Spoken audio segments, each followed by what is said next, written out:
Well, hello there. Mike Rondo, welcome to my channel. Tonight, I don't have much planned. Kind of just a relaxing night. Not thinking too deep. I'm smoking in my pipe the Bones. Let's see, there we go. My Bones pipe from Morgan Pipes. I'm smoking the tobacco Cumberland. It's better than the last time when I was reviewing it, but that's good. So that's what I'm smoking tonight, in case you're wondering, you pipe smokers. I've also today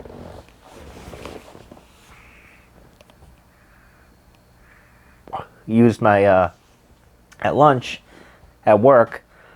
I got a quick. It was a fun experiment to try with my rat rays tobacco pouch with my small little meerschaum pipe. What do you call it there? Missouri meerschaum pipe. The little pipe that I had the other day.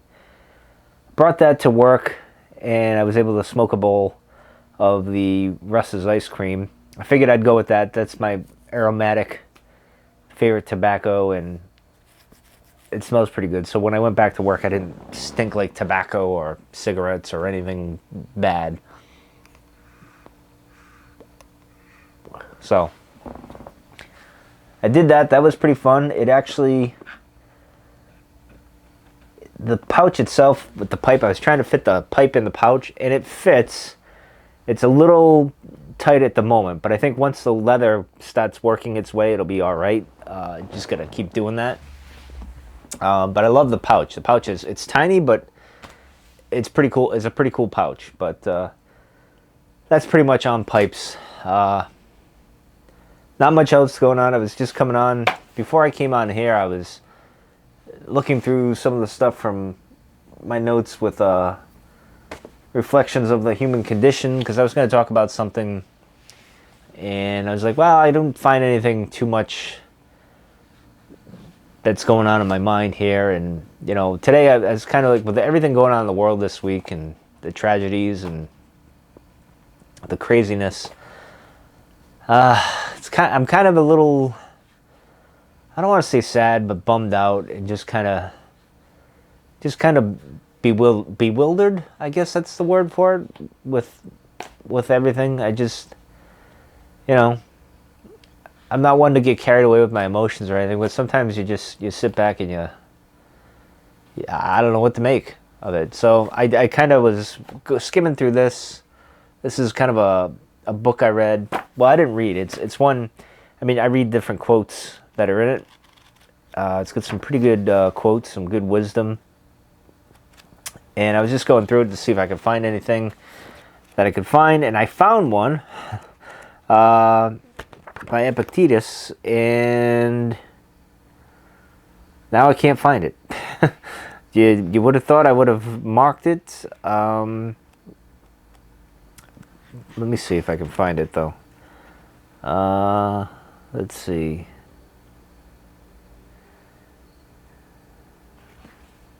It was over here somewhere, but in a roundabout way. Oh, right here. I'll do this so you can pause it if you want. There you go. Maybe you can see that. But it basically says, be careful whom you associate with. It is human to imitate the habits of those with whom we interact.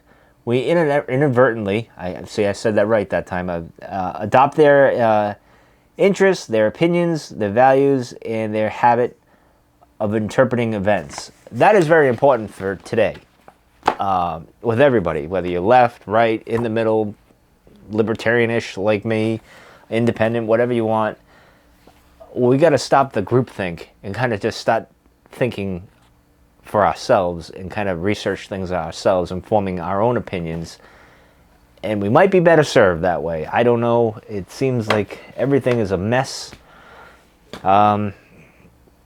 I know me, there are times in the past where I was into that groupthink kind of thing where I was a militant atheist way back in the day, like, you know, all this crap. And then I got to a point I stepped back. I'm like, what are you doing, you moron? That's not the way to go. I'll probably get a few atheists mad at me, my fellow atheists, for not being as, you know, gung-ho as them. But, you know, I was into that mentality of just kind of being aggressive, kind of a bully, poking fun at things, and that didn't solve anything. So then I had to, and as I've said before on the channel, I'm not one to kind of go along with a group. I kind of usually stay on the fringes of a group, but I get carried away every now and then in some things, and that was one of them. I was getting deep in it, and I just like, whoa, whoa, whoa, whoa, whoa.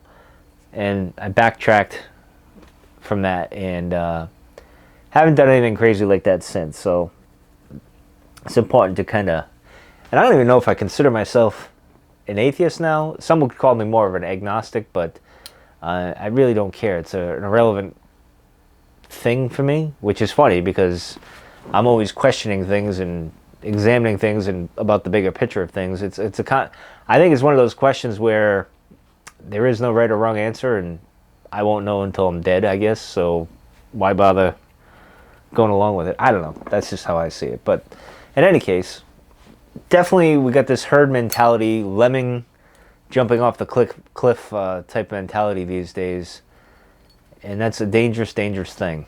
And yeah, I could see that in the book I'm currently reading. I have been taking a break from reading The True Believer, where you can see how that happens, and it's a fascinating thing to read that book and to see where we are today, and both sides, whether you know, with the Trump people or with the left, the far left, or whatever, and you just see how this all can kind of become what it is. It's crazy.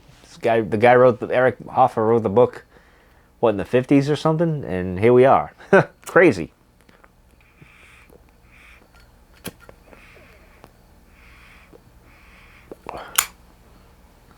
Using the hot dog Zippo tonight. Mostly because I left my other Zippo in the Jeep. I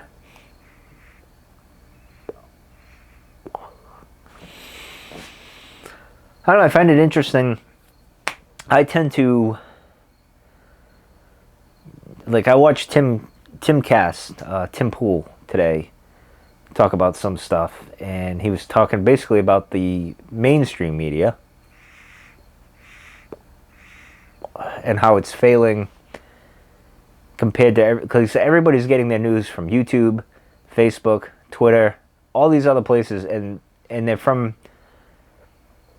well, Tim Pool is a journalist by trade, but other people, like just like myself or you or whatever, start a YouTube channel, a podcast, or get interested in these stories and kind of become journalists and investigate things. And the people that went to school, got these professional jobs, aren't really doing their jobs. It was a fascinating thing that he said. It was kind of interesting.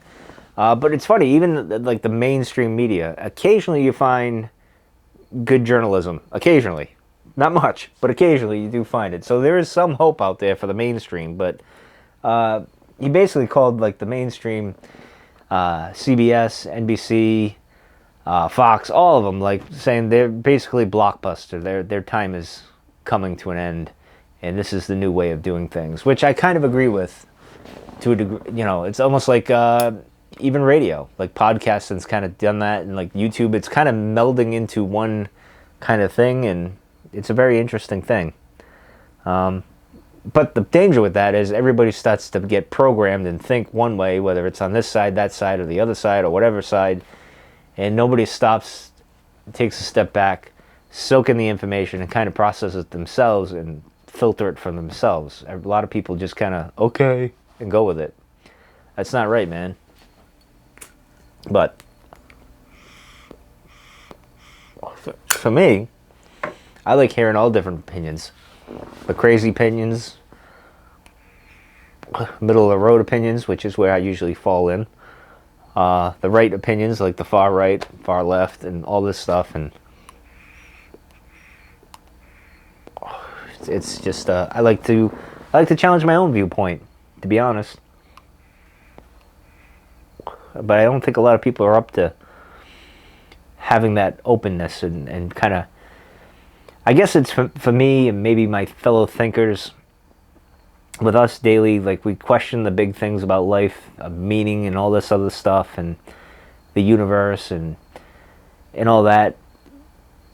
We also look at ourselves and kind of question things as well. So maybe it's just me, and that's how I'm programmed to kind of analyze myself. And I think my fellow thinkers and I guess psychologists that or people that are interested in psychology like myself kind of naturally do for themselves. I don't know. The world's kind of crazy, and just made me kind of not depressed, but just sad that all these things are happening, and people getting themselves in situations, and yes, like, they woke up that day, none of them wanted to be in that situation, I don't think, and whatever it may be, whatever danger or scenario or whatever, and I don't know, it's just crazy. Hopefully we all wise up soon. That's all I can say. I hope. But anyway, back to this book. It's a good book. This is one I read all through the fall and the winter. When I came out here, I would kind of just go through this book and just read some of the quotes. Of course, I left off at, it was on like page, I can't remember, like 20 something, but I didn't get that far. Actually, no, I only got up to, looks like page 8, because I would, you know what I was doing? I was doing a quote a day, I think it was, and I was thinking about it. So I didn't go, full on, like, just blew through it. I wanted to kind of study it and go through there. So,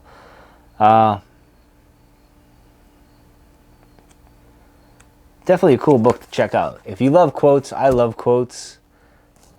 The interesting thing about this is, I assume he did a lot of research into finding out who actually said what. And in this day and age, with everybody doing a meme where you can post a picture of somebody and then just make up your own thing, it's nice to see someone went the steps to get, no, this is the actual one. Because I saw one where he quoted, let's see if I can find it.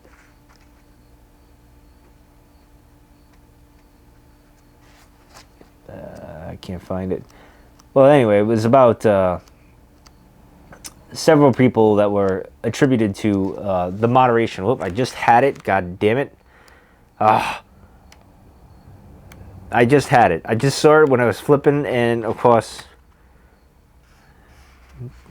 I just missed it because I'm an idiot like that. But it was the moderation one.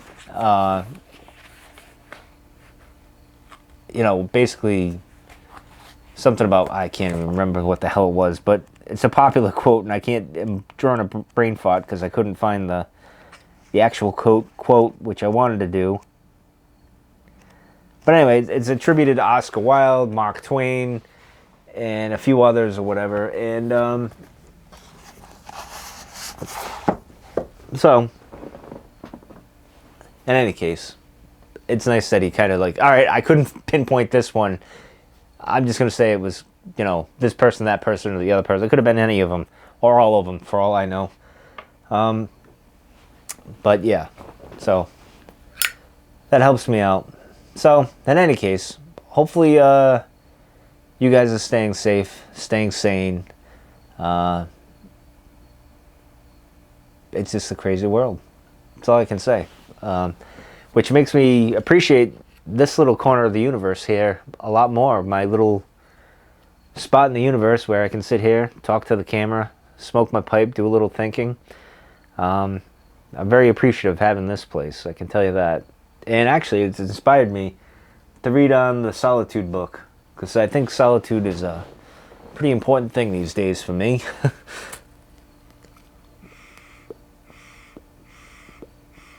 And by the way, thank you to my 10th subscriber, which I didn't think was going to happen. I'd said earlier in the week I hope to get to 10 subscribers, and I did. So thank you. I appreciate that. Hopefully we'll march on to 15 now. That's my next goal. That's pretty cool. I didn't think I'd be I didn't think I'd have any subscribers, to be honest. So, well, maybe Bob. I know Bob would support me. My friend Bob, who has a YouTube channel. The other thing I did today, while I was at work, I'll pull this out, this book here. I started listening to the audiobook of The Haunted Bookshop, which is this one. This is actually the physical book. It's got Parnassus on Wheels, which is the original, the first story, and then The Haunted Bookshop, which is the second one. So this time of year, usually I do it a little later, but I decided to do it early. And this is by Christopher Morley. I don't know if you can see that. He's a good author. A lot of people that smoke pipes and stuff on YouTube, and this is what the Haunted Bookshop, that's where this is named from. Because Christopher Morley was a avid pipe smoker. But I was listening to it today because, well, Roger Mifflin is one of my favorite literary characters of all time. He's just an interesting, funny, quirky kind of character. And it's just funny when you read this or when you listen to the book, the audiobook. And by the way, the gentleman that does the audiobook that I have on Audible on the Haunted Bookshop, it's exactly how you would think Mifflin would sound. And what sucks is there's a Parnassus on Wheels that's read by a female, which is fine because there is his wife, Roger's wife, is kind of a predominant character, so I could see why they went with a female. But when Roger speaks, I need that voice. It's funny. It's just like I mentioned the other day with the characters and stuff, with the voices and stuff. So, but anyway, I was at work doing my thing. I'm like, you know what, I'm going to listen, because I listened to Volume 2 of Seneca, which the book I talked about the other day. So I'm on Volume 2, and that was good going into work and everything. But I was at work, I'm like, you know what, I just want to kind of have something in the background that's going on in a story that I can kind of enjoy, and that's one of them. And it's funny listening to the way things were written back in 1919, and the way people would talk back then, which a lot of stuff wouldn't fly now, understandably, but it's just funny how it was. But yet some of the problems in the book and the way the relationships are problems that we have now and stuff. It's just a fascinating. It's only it'll be 101 years ago that book was written, and it's crazy how fast that went. But I recommend the book. It's a funny, interesting, relaxing kind of story. It's like 100 pages or whatever. It's really cool. It's a good book, and it's interesting because it's like, how could he write? It's like 100 pages, and he writes this fantastic like short story, like him, Poe, all them with the short stories. I don't see many short stories these days. Like I don't know. I don't seek it out, so I don't know. Everything's like a thick book these days, I guess. I don't know. That's just me, but I just thought it was interesting. Today it just kind of stuck out to me, the way people talked back then. It was crazy.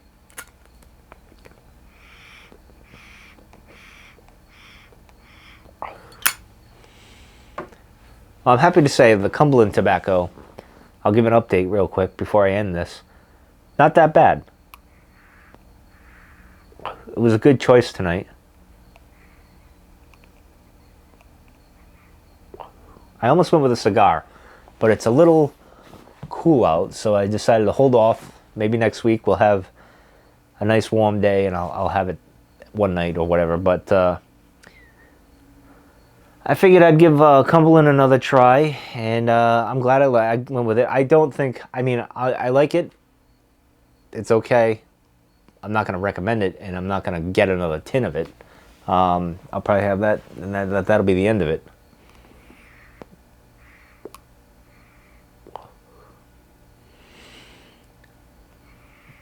It's supposed to rain tomorrow, so tomorrow's going to be kind of sucky. So you might get a morning coffee video from me. And I don't know if I'll do a video at night, but you will get one video tomorrow, that's for sure, because that's what I'm doing. Hopefully I find a better subject than tonight, because tonight was just kind of free-floating some thoughts. But I did want to stress the point of people in their group thinking, which seems to be plaguing society at the moment, I guess you could say. I don't know, maybe that's just me. That's just how I'm seeing it.